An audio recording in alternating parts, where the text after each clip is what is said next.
तो last lecture में हमने एब्स्ट्रैक्ट अलजेब्रा जो स्टार्ट किया था उसके अंदर हमने सब ग्रुप स्टार्ट किया था। उसके बहुत सारे एग्जांपल कराए थे और मैंने आपको सेंटर ऑफ अ ग्रुप और नॉर्मलाइजर ऑफ ए एलिमेंट भी डिस्कस कर लिया था। तो अब इसमें जो हमारा नेक्स्ट टॉपिक आता है वो आता है नॉर्मल सब ग्रुप और कोशेंट ग्रुप। तो इसको स्टार्ट करने से पहले हम देखेंगे कि कोसेट्स क्या होता है, जिसे हम हिंदी में सहकुलक कहते हैं। तो ठीक है, इसकी डेफिनेशन देखते हैं कि माना किसी ग्रुप जी का उपग्रुप है, माना किसी ग्रुप जी का उपग्रुप है, सॉरी यहाँ पे एच नहीं लिखा, माना किसी ग्रुप जी का उपग्रुप एच है तथा ए बिलोंग्स टू जी, तो समुच्चय एच ए परिभाषित है स्मॉल एच ए, जहाँ पे एच है वो सारे एलिमेंट हैं कैपिटल एच के अंदर। तो जो एच ए लिखा हुआ है इसको हम कहते हैं कोसेट और इसको हम कहते हैं राइट कोसेट, मतलब दक्षिण सह समुच्चय कहलाता है। इसको कोसेट्स कहते हैं, राइट कोसेट। ठीक है, और यदि इसको हम लिखें स्मॉल ए इंटू एच तो ये क्या कहलाएगा, लेफ्ट कोसेट। ठीक है, तो हम ये कह सकते हैं कि जो एच ए है वो राइट कोसेट हो गया, ए एच है वो लेफ्ट कोसेट हो गया। तो कोसेट क्या होता है, एक सबसेट होता है ग्रुप का, वो कोसेट कहलाता है। ठीक है, तो यहाँ से कोसेट की परिभाषा हो गई। ठीक है, तो अब यहाँ से ये जैसे ए एच लिखा हुआ है, तो यदि हमारा ग्रुप के अंदर संक्रिया प्लस की हो जाएगी तो उसको हम लिखेंगे ए प्लस एच, यदि संक्रिया गुणा की है तो उसको लिखेंगे ए एच।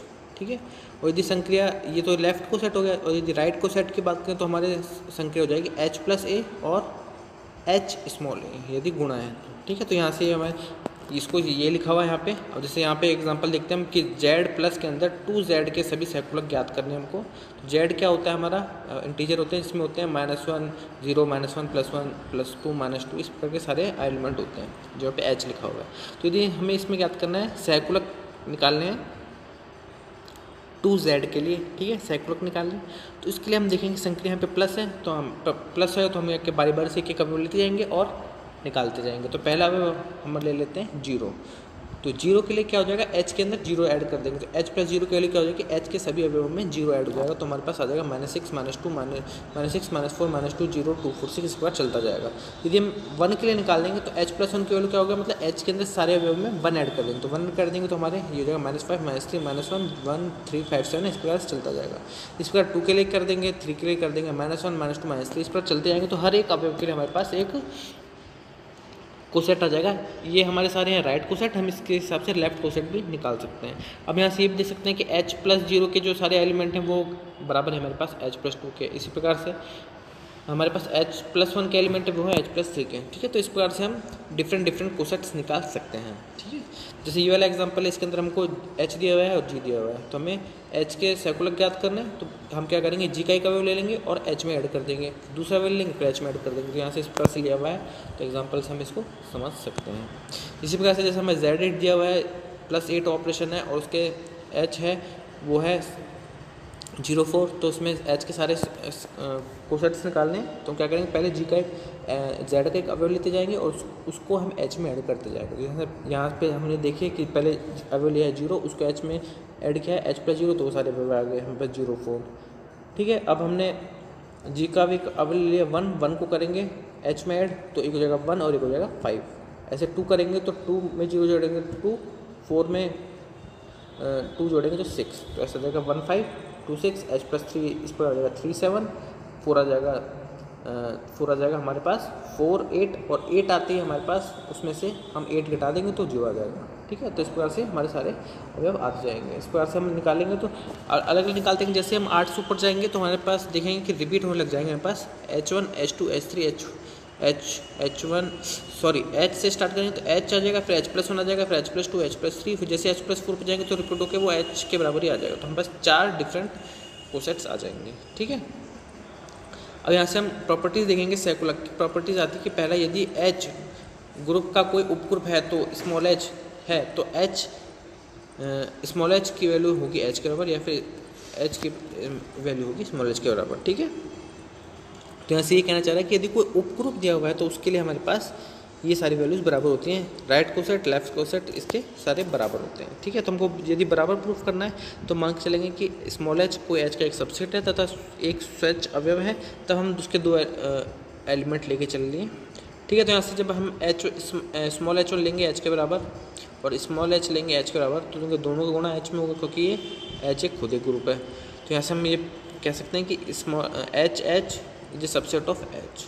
ठीक है, इस प्रकार से हम ये भी लिख सकते हैं कि H1 की वैल्यू H1 E के बराबर है। तो यहाँ से इसको लिख सकते हैं हम, E को खोल के लिख सकते हैं H1 इनवर्स H, और ये वैल्यू आ जाएगी हमारे पास H के अंदर। तो यहाँ से जो H है वो सबसेट ऑफ H हो गया। तो यहाँ से हमारा ये प्रूफ हो गया कि H is equal to H capital H into small h। तो इस प्रकार से हम ये प्रूफ हो गया। तो हमको इसको लेफ्ट कोसेट को भी इसके बराबर प्रूफ कर सकते हैं। ठीक है, तो ये इतना इंपॉर्टेंट नहीं है, आप फिर भी देख लेना इसको। बस ये याद रखना कि प्रॉपर्टी याद होनी चाहिए हमें, जब प्रूफ याद होना हो कि हमारा कोई प्रूफ दिया है तो उसके लिए लेफ्ट कोसेट और राइट कोसेट दोनों बराबर होते हैं। ठीक है, अब जैसे ये वाली प्रमेय है, तो ये प्रमेय में यह कहा गया यदि ग्रुप जी है और H उसका ग्रुप है और ए दो अवयव हैं, तो हमको सिद्ध करना है कि उसके यदि पहले प्रूफ करना है कि HA की वैल्यू यदि HB के बराबर है तो AB इनवर्स की वैल्यू H के बराबर होगी। एक चीज़ ये प्रूफ करनी है, और दूसरी चीज़ ये सेम ही है कि यदि ये फर्स्ट चीज़ होती है राइट कोसेट के लिए और सेकंड चीज़ होती है लेफ्ट कोसेट के लिए। ठीक है, तो यहाँ से याद रखना कि यदि हम बात करें कि यदि दो कोसेट्स बराबर हैं, जैसे HA और HB दोनों राइट कोसेट बराबर दिए हुए हैं, तो इसका ये मतलब होगा कि AB इनवर्स H के अंदर बिलोंग्स करेगा। ठीक है, एक चीज़ ये हमको याद रखना है। इसका प्रूफ बहुत सिंपल है, आप देख सकते हैं, इसका बहुत ही सिंपल प्रूफ है। बस इसका याद होना चाहिए कि हमारे दो लेफ्ट कोसेट है या फिर राइट कोसेट है, तो यहाँ से हम दोनों के एलिमेंट के लिए लिख सकते हैं कि AB इनवर्स H के बराबर होगा। ठीक है, ओके। अब यहाँ से जो नेक्स्ट प्रमेय आती है हमारे पास, ये प्रमेय आती है, ये प्रमेय हमें कहती है, ये प्रमेय थोड़ी इंपॉर्टेंट प्रमेय ये कहती है कि किसी ग्रुप के दो ग्रुप हैं और मतलब किसी ग्रुप के दो दक्षिण या वाम, या तो दक्षिण राइट कोसेट ले लो या फिर लेफ्ट कोसेट ले लो। तो ये कहना चाह रहा है कि यदि किसी ग्रुप के दो कोसेट्स की बात करें तो या तो आइडेंटिकल होंगे या फिर डिजॉइंट होंगे, मतलब उनमें कुछ ना कुछ कॉमन नहीं होगा। यदि एक भी एलिमेंट कॉमन होगा दोनों बराबर हो जाएंगे, नहीं तो बिल्कुल अलग अलग होंगे। ठीक है, इसका प्रूफ वैसे इंपॉर्टेंट नहीं है, लेकिन ये बहुत इंपॉर्टेंट थ्योरम है एज ए हम देखने के लिए। ठीक है, तो यहाँ से इसका प्रूफ बहुत ही सिंपल, देख लेना, पढ़ोगे तो समझ में आ जाएगा। इसका प्रूफ हम नहीं देखेंगे इस प्रकार से।